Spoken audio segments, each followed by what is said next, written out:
Crouch. Bind. Set.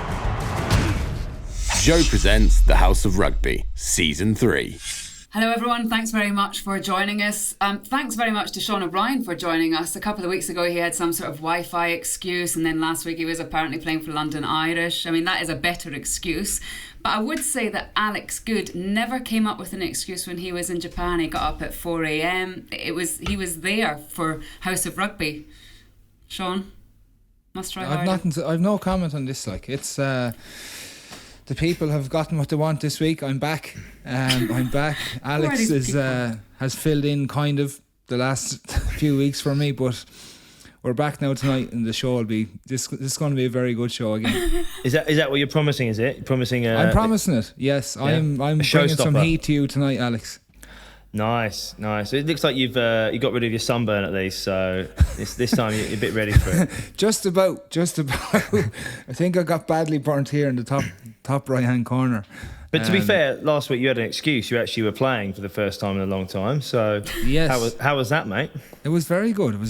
Good to get about 30 minutes under the belt, and we played well against Exeter for most parts, but they're a very good team and very experienced, and they had us under all sorts of pressure in the air and stuff. So look at a lot of learnings for the younger guys in our team, and we rock on this week now against Gloucester on Friday night. Probably a good time to mention Sam Simmonds in that Sean as well, because he was obviously breaking records, and he kind of epitomises everything that Exeter's been about recently. Yeah, they set it up for him to score. Like, they set up different plays in different areas for him to actually finish him off. And fair play to him on the record. It's unbelievable from a forward, to score that many tries. And disappointing from our side to give him a hat-trick though. But it is what it is. Are you saying can't turn back time now? Are you saying that if you they obviously put him in good positions, are you saying that you could have scored all these tries, that you're as athletically gifted? Well, I think if you look at all the tries he gets, the majority of them are exactly the same in most games. You know what I mean? And when you get into that 22 area, he's either on the ball at the back of a maul or off the second or third phase on pick and goes. So they have him set up to break that record against us last weekend for sure, 100% for sure. So it's a phenomenal achievement for him, and another string to his bow this year, in the string of accolades that he has accumulated over the last while. He's flying at the minute, and hopefully takes that form now into the tour. I would say on that he's pretty unique in the sense that yes, Exeter do a lot of plays and they use him to his strengths around the park, and they use him in the wide channel a bit. And as you said, off the back of mauls, close to the line. But he's quite unique in that he's extremely explosive a yard out, and obviously it helps that they get people like Dave Ewers latching him through. But he's still very explosive there.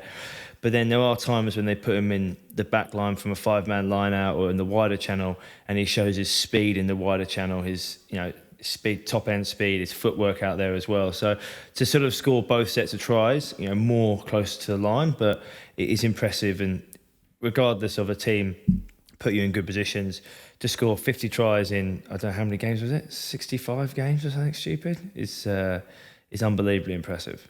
How many have you scored actually in the Prem? I actually couldn't tell you, my friend.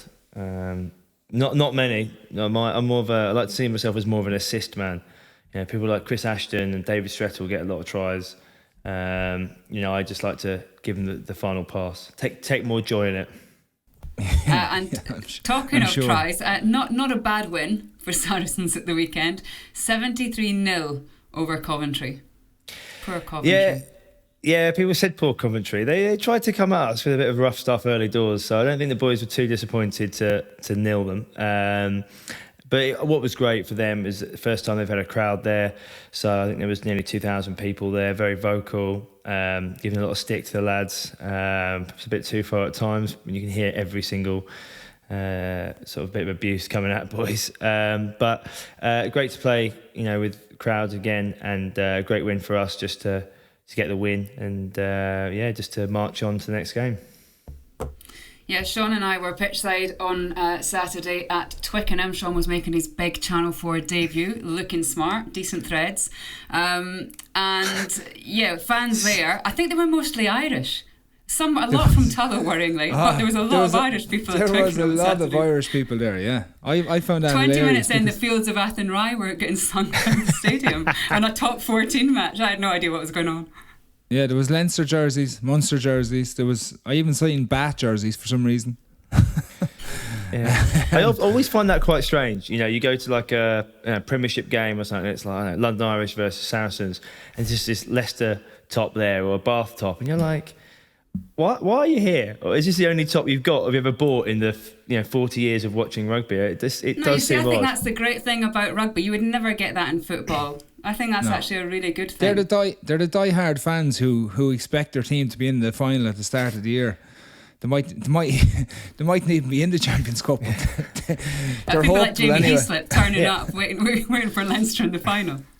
Yeah, I think the Irish team's fair enough, but I think the English clubs just can't be bothered to. They've probably moved away from Bath and live in London. They can't be bothered to go and watch their own team. But look, you can't complain about having fans there. Of course, the more fans, the better. It was great to have the 10,000 there. To be fair, it was near the end of the game you could really hear them, because during the game there wasn't much to be shouting about. But the last couple of minutes it got interesting and the fans got into it a little bit. So no, it's great to see fans back, and we had 3,000 last Friday night or last Tuesday night as well, and it made a big difference, to be fair, around the place. Just a bit of a buzz, and it's exciting to get more people involved. Goodie, Antoine Dupont was the Player of the Year, European Player of the Year. Agree? Yeah, he's been pretty special. Obviously, if La Rochelle won, I would have loved to have seen Will Skelton get it. I just think he's had such a huge impact for them this year and then their rise. And he's just, playing 80-minute games for them every week. And what he does for them is a real talisman. But yeah, Dupont, I mean, he's just a very, very special player. I'm very lucky to watch him play. He was like another back rower at the weekend, honestly. He was everywhere. And the other thing about it that could have swung the European Player of the Year for him was that he absolutely smashed into Skelton one time and stopped him in his tracks somehow. I don't know how he done it, but he done it. But he was absolutely everywhere. I thought he's phenomenal, and his physicality for a 9 is outrageous, to be fair. Like, he's a strong boy. And when you actually see him down at pitchside, you're just looking in awe of him, how good he actually is at the minute, and he's going to improve. I think that's a scary thing. Yeah, word on Jerome Kano as well, Sean. I mean, we spoke about him on the programme. He's actually been on House of Rugby before. I actually like the fact that, no matter what he achieved on Saturday, he still found time to comment on one of my Instagram posts about what you were wearing. He said you were in some sort of hunting outfit and that he loved you. I think he had a few drinks. He appreciated my style at the weekend, I presume. He did not say that. He never said that, Sean. Don't be delusional. None of that was said. You're delusional. I think that's what he meant by it. To be fair, it's funny because Chris Ashton said he felt like the best dressed man in the world next to you. So I'm just saying what I was told. Listen, I think that out of 10,000 people, there was 6 of them saying that I was better dressed than Ashton, or maybe just 6,000 people rather me than Ashton. 6 from Tullow who you knew.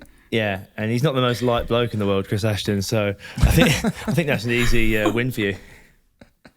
Right, on that, I think I want to talk about celebrations after the match. We saw Joe Takori walking off with the flag, the corner flag, and then yesterday it was across social media that he had that in a pub with him. Considering the people that we've got on the programme tonight, I would suggest that's a pretty tame celebration as things go. Alex? I like you've come to me here. I'd say, I mean, he's taken some of the stuff from the game. I'm sure Twickenham probably want it back. But look, celebrations, I think sometimes in the modern game, it's always on to the next game, the next event, the next final, the next training session. And actually, it's just quite nice to see, and I'm obviously biased on this, professional players enjoy themselves and celebrate having won a game and a special game. It showed that it means a lot to the players. And I think for me, some of those memories after the game in the changing room and the next day are my favourite memories in rugby. Just being with the boys, the guys who've just, you've won the game with, you've put in a whole season of hard work to get to that final and win, and then be with them afterwards for a few beers is fantastic, and it's the best moments. That's a very professional answer, but why did you keep your kit on for 4 days?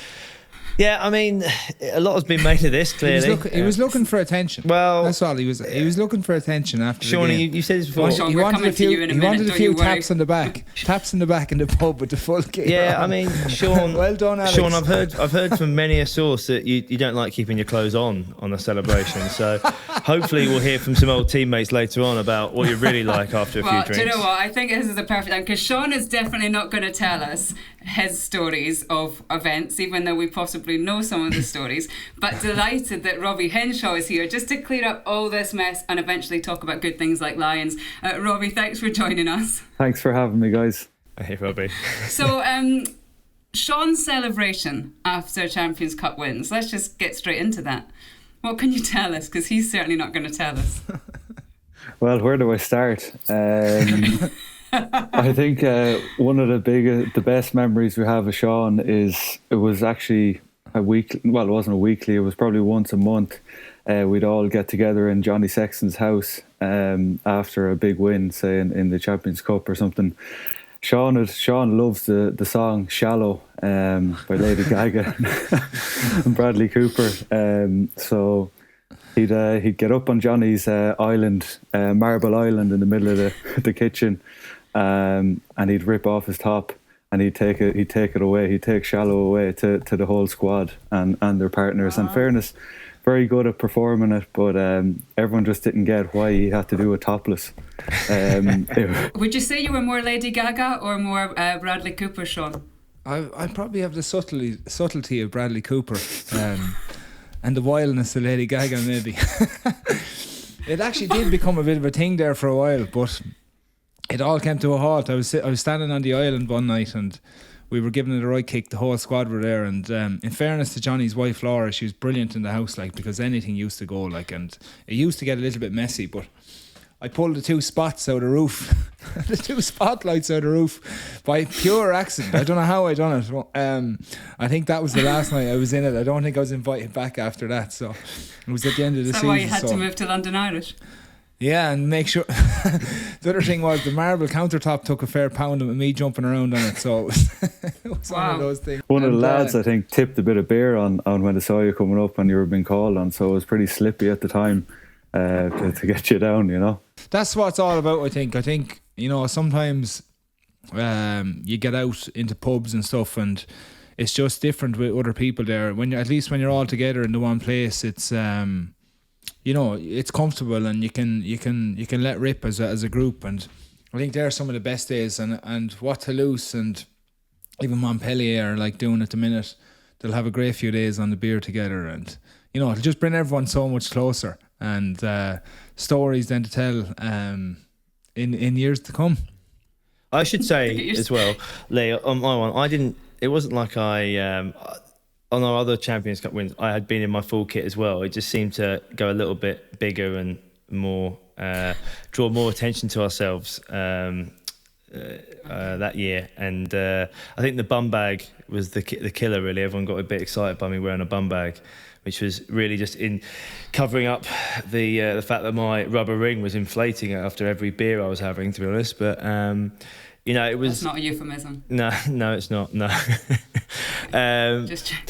But no, I think as I said, it was just after the game you go out and you keep going out and you're just enjoying yourself, and it got pretty messy. You know, some bits you don't remember, but you have a good crack and it's a good laugh. And you know, sometimes there's a few photos there to remind you of the good times, and yeah, away you go. When you're having such crack in a group of people, it's the trusting element of others around you to make sure that you know you're in a good environment rather than a bad one. But that's on us as players to make sure that we're as good as can be in any situation. Yeah, but I feel a bit sorry for you guys being in Dublin. It's a bit more of a goldfish bowl than when we go out in St Albans. You know, you go out on a Monday in St Albans, you don't see anyone, so it's just the boys on their own, which is quite handy, to be honest. Yeah, it's very bubbly in Dublin, isn't it, Robbie? Like it's kind of tough. It's so small. Like Ireland's so small, and to be fair, I didn't really realise how small it is until you move away, and you're in a bubble because rugby's so big in Dublin. You know, and in Leinster and all the provinces, it's massive. And to be fair, I didn't actually realise how much pressure is on the players until you actually get out of it. and you kind of feel like a sigh of relief that you're not under the microscope the whole time. Especially over you're saying like that, Goodie. It's the same here in Teddington. If you went down the road and you see 20 people with tops off over in London every day. You wouldn't if you had your top off in Dublin. You're doing something wrong, unless you're on the beach or something. So it's it's I don't just know where you're going in Teddington, Sean, but I different don't know cultures. Are you joining in? Maybe on the tube. I should say on the tube more so. You see some crazy stuff on the tube. To be fair, I should say then. Okay, I think we've probably covered our drinking stories for the night. I was just going to say, probably enough. Do you want to say something else? Yeah, I was going to say, Robbie is Sean missed then with his nakedness, and do the boys miss him in Leinster? Yeah, absolutely. He's such a big character around the squad. Not only for his I suppose his duets and his solo songs. Another famous one is the Breakfast Roll song by Pat Short, which is a favourite of yours, Sean. Everyone loves it. It calls for it, and obviously you'd be an MC usually on the bus as well, so you'd always be cracking gags and telling stories about lads. Mightn't necessarily be too true, but yeah. No. Never let a lie get in the way of a good story, Robbie. Absolutely. Who's taken over that role then at Leinster?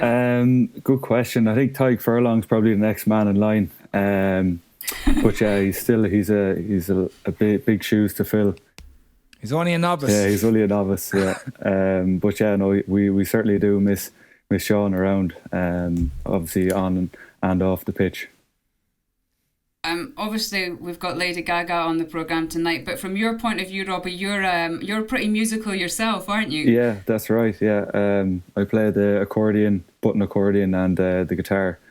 So myself and Sean have shared a tune or two. Don't really remember the last time now. It was well into the night, but we did after, I think it was the Champions Cup final win. We had a few tunes, and we had a good night out with a few of the lads as well at a Mumford & Sons concert in Dublin one night, and we had a few tunes afterwards in Sheehan's pub, and the boys actually came along, the band came along.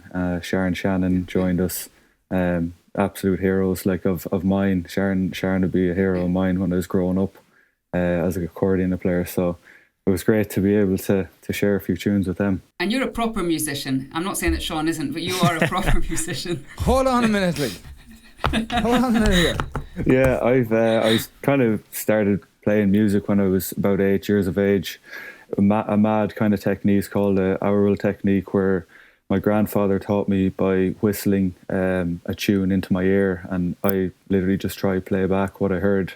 It's a real old traditional way of learning, as opposed to reading music. So it was everything. Everyone would say you must have a good ear on you, so do you? And yeah, I do have a decent ear when I hear tunes. So it's it's great. Always a good escape from rugby. Great to have in a team environment. If you can play with someone, say someone's playing a guitar, I could join them on the accordion. So it's always a great way to bring a squad together after a win or a loss. It's unbelievable. I used to play a tin whistle, Lee. That's actually, okay. I'm telling the truth here. I used to play tin whistle. I used to play Mary Had a Little You're Lamb. So talented, Sean. I don't know how I'm meant to react to talented. this. I'm sorry. Yeah, it was unbelievable. And on a night out, if you took out the tin whistle, like Ron Burgundy, I'm not ready for this. That's where Robbie is with his accordion. He has it, he brings it everywhere with him. No one knows that he has it, but it's somewhere in the vicinity.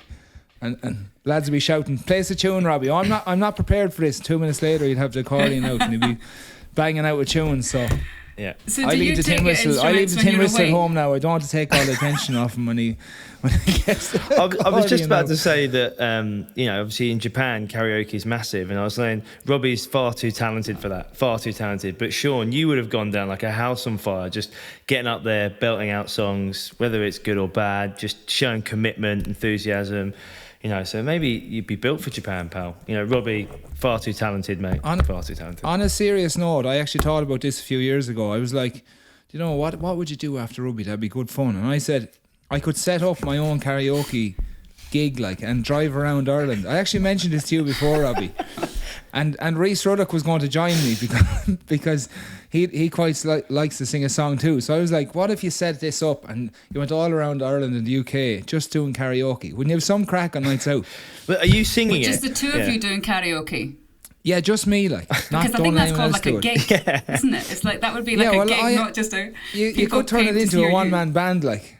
I can see you as a one-man band. The cymbal on your knee, the guitar here, the sort of whatever it is across your mouth. It'd be fantastic. Yeah, I can see you doing that. Yeah, pretending to play all instruments. You'd have the backing tracks playing. I feel that since Robbie's taken the time to join us, we should probably talk a little bit about rugby because so far we've talked like it's just been like complete madness. But to segue into that, so when you go on the Lions tour, Robbie, like, do you take like your musical instruments with you, or something, your accordion with you? Yeah, well, the bagman, as you know, Rala, is huge into sing songs and traditional music and ballads. So.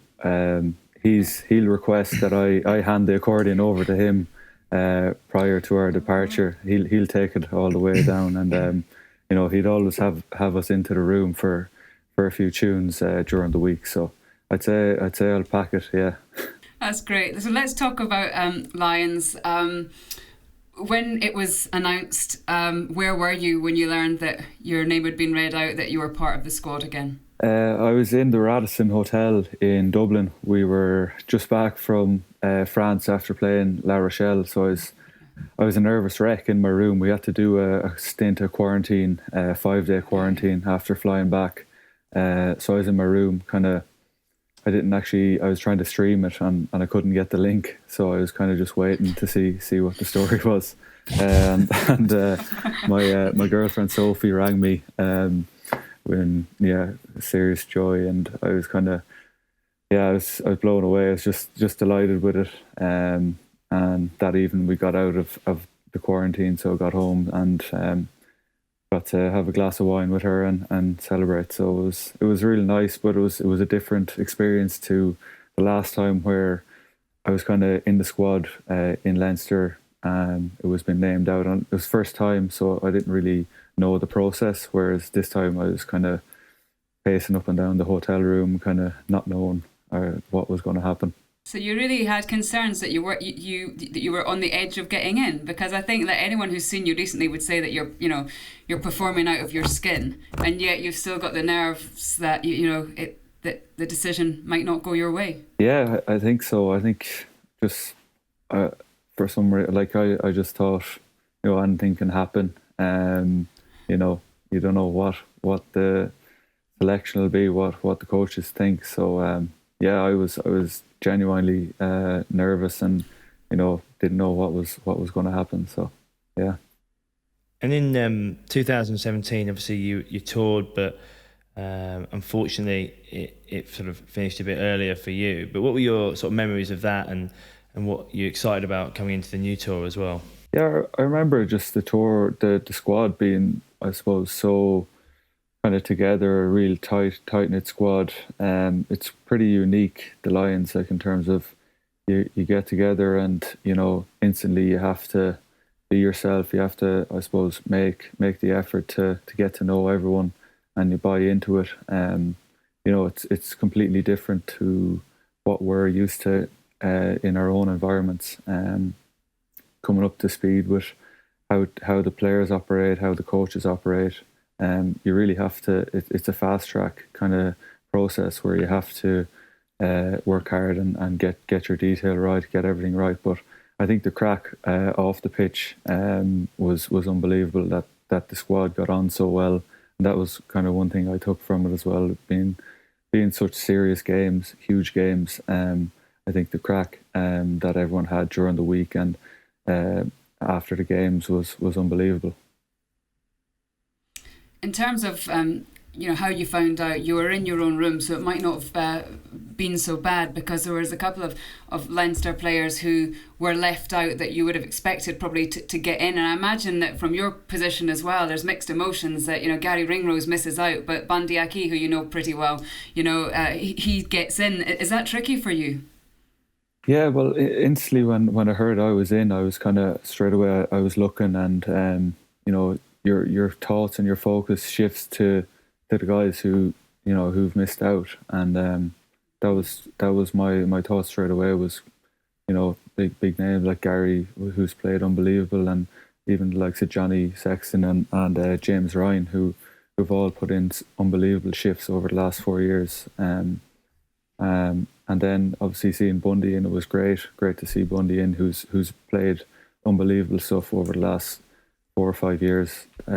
So I mean, it just goes to show the talent that's out there, the pool of talent that's there, and the quality that I suppose the coaches had to select from.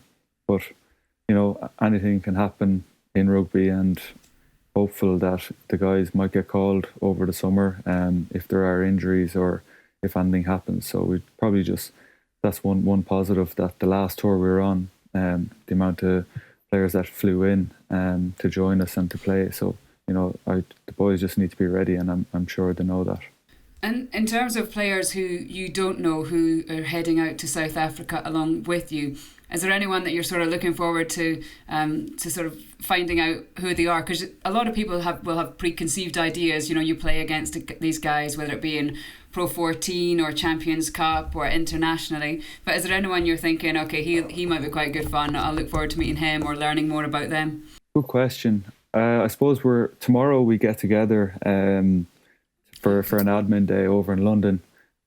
So we'll get to meet the squad fully. And I suppose it's a messy kind of Monday, it's traditionally called. So yeah, we get together for a full day and night to see I suppose go through the admin side of things, the admin / 20 pints each.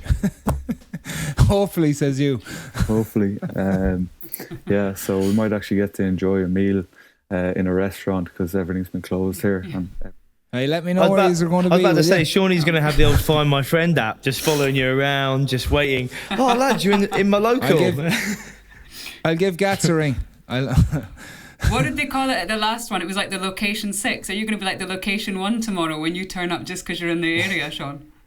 Yeah, well, I might, I might. I'll give Robbie an all WhatsApp after this now and get to. Yeah, I'm sure Gats would be chuffed to see you after what you've been saying about him on this show, mate. Bloody hell. All positive. Yeah, very positive. Let's talk a little bit about Leinster, Robbie. Where do you think Leinster are at the moment? I mean, obviously, you guys would have been hoping, almost expected to be there at a Champions Cup final at the weekend. It wasn't to be. However, how's the atmosphere in the club? Yeah, it was unbelievably tough. A tough week post the La Rochelle loss. We really had the mindset to go and to win the competition and try to become the first team to achieve the 5 stars. But unfortunately, to lose, credit to them, they're unbelievable. They got there. But yeah, it was very low kind of few days after that game. We put in an unbelievable shift throughout the year. A lot of players were used. A lot of young players coming up were used, both in the Pro 14 and in the Champions Cup. So yeah, it was a really tough one to take, and I suppose we have a few games left in the Rainbow Cup that we can, I suppose, vent our frustration there in those games and try and finish off on a high. But again, it's back to the drawing board for us, and I suppose how we have to build and get back to silverware in Europe, because that's really what the club is about, and what the expectation in Dublin, in Leinster is about for us is about winning European titles. What do you think is missing, Robbie? Do you think what's needed to get over the line? Because I suppose I've been there myself with you over the last few years. It's happened now a few times, and it's even tough still to watch. And I know what you would have been going through that week. But what do you think is needed to push on and get to that next level? Is the debrief obviously from Stuart, Leo, Felipe, there must have been something that wasn't quite right that week, that needs to be addressed and move forward and get to that winning ways again. Yeah, I think in Europe, when you come to knockout games, and when you're playing, I suppose, a big physical side and a power side, you need sometimes you need to have variety in your game, and that's having a really good balance between, I suppose, when to play rugby and when to apply pressure rugby on teams. And unfortunately for us, we did that in parts of the game where we played well. We started okay. We got the first points on the board, but I think it's a combination of things where we started well, had our good first half, and I think La Rochelle it was the flip side of that. La Rochelle they came out, and as the game went on, they got stronger, and we died off a little bit. So I think it's a combination of things. Whereas the step up to those knockout games where we might be comfortable in the Pro 14, no disrespect to that competition, there's great teams there, but when we can play our running game a lot and we're comfortable there, when we play that against, I suppose, bigger, stronger teams and better defences, that's when we probably come a little bit unstuck, that we have to look to another plan to potentially, I suppose, apply pressure, whether it be kicking in behind them, turning them round, or going to the contest in the air. It's interesting you say that about the Pro 14, and I guess it's probably more of a question to Seánie, but Brian O'Driscoll was quite critical of the Pro 14 in light of what happened to Leinster and perhaps the stand at times. And Robbie, you mentioned the physicality. For you, Sean, playing obviously both in the English League and obviously in the Pro 14, what's the biggest difference for you? Is that physicality? Is it just the week in, week out intensity of the games? And does that hinder Leinster in a way that they're not getting those intense games in the lead up to the Champions Cup? Yeah, it's a good question, Goodie, because when I was playing in Leinster, I thought the Premiership was slow. I thought we could be fitter all the time than the opposition, and we'd outwork them. Then I've come over here and I go, there is no easy game any week in this competition in the Premiership, and like all big packs, all good big backlines. So that's really surprised me of how much competition is there week in, week out. And I think in the Pro 14, to be fair, and you do have easy games. You have easy games at different times of the year. And, while you could be putting 50 points on a team, is it really a reflection of where you are? And that's where I think Leinster are missing some massive second row /6 type player. We've had them before. We've had Brad Thorns, we've had Nathan Hines, we've had Rocky Elsoms, and we probably do need to sign someone of that type of calibre to give him that extra grunt on those big days, especially when they come up against someone. You talk about Will Skelton again. He demolished. I played in that final 2 years beforehand. He was incredibly hard to handle against E-boys, and he done the same damage. Against Leinster that day. But then at the weekend, because Toulouse had the physical size and stuff as well, he wasn't as prominent. So size does come into it at different stages, especially in the latter stages of that competition, and it's something that I think probably Leinster need going forward. But I do think, to answer your question, I do think there are easier games in the Pro 14 than there is in the Premiership, for instance.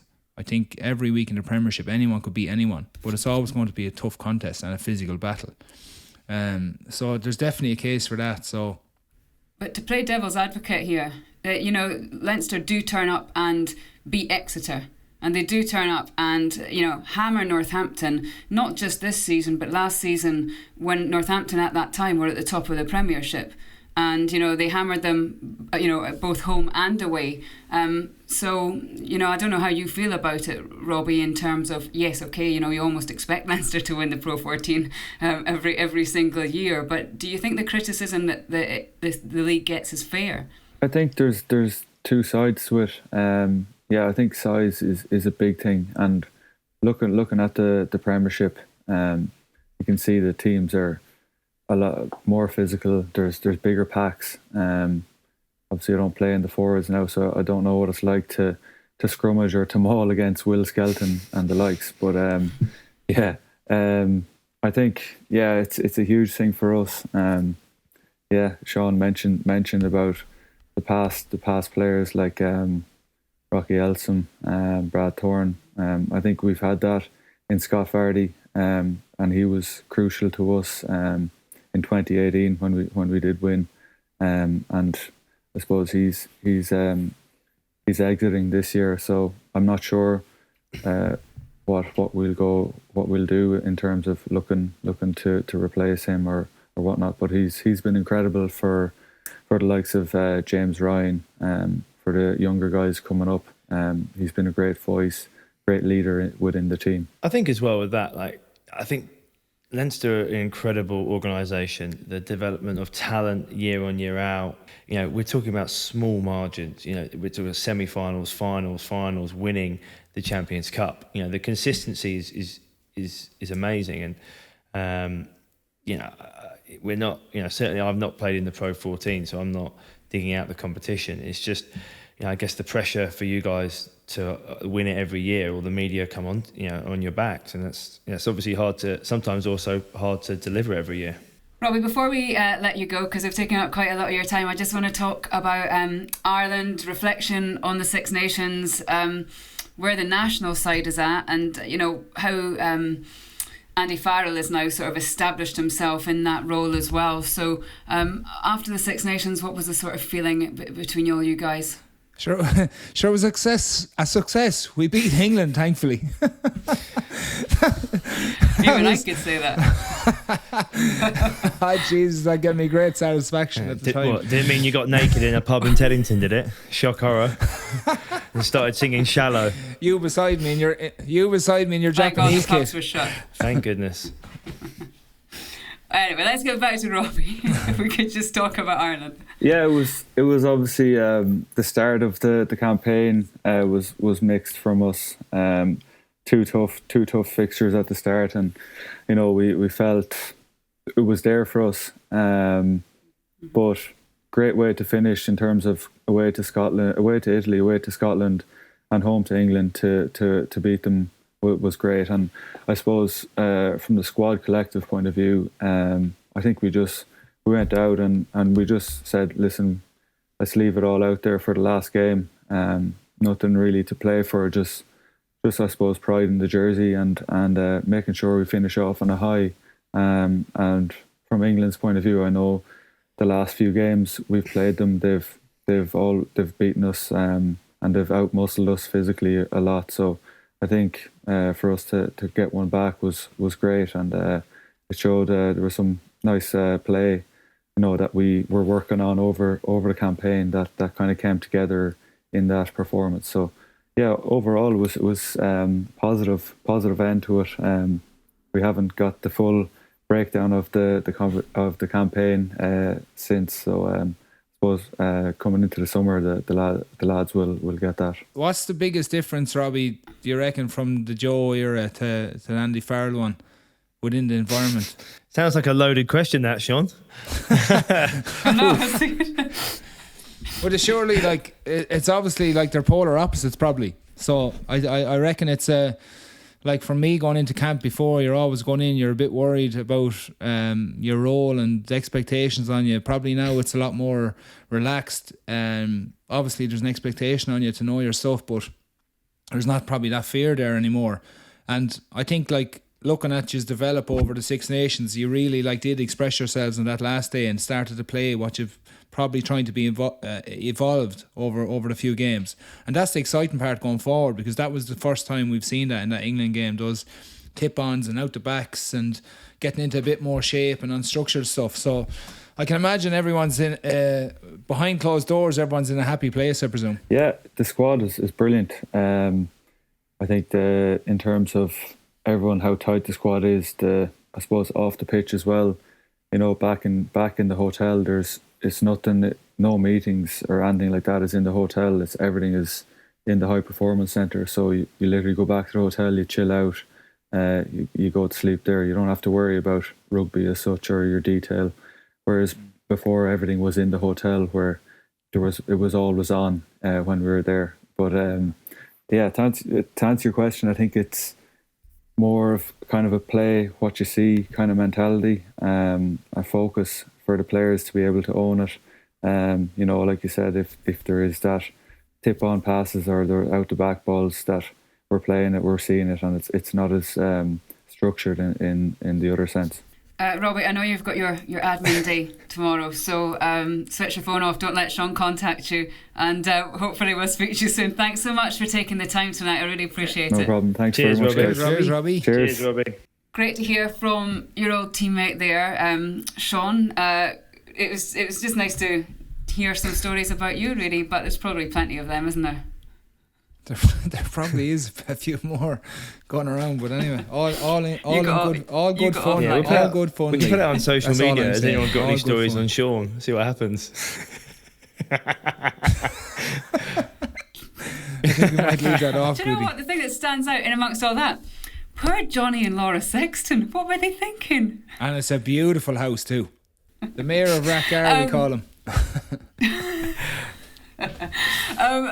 Alex, let's talk about a couple of your former / probably current teammates. It didn't work out for Will Skelton at the weekend with La Rochelle, but it did work out for Alex Lazowski in Montpellier in the Challenge Cup. Yeah, he certainly would tell you he's the mayor of Montpellier, even though he's in a little shoebox flat, really. But no, he's done really well.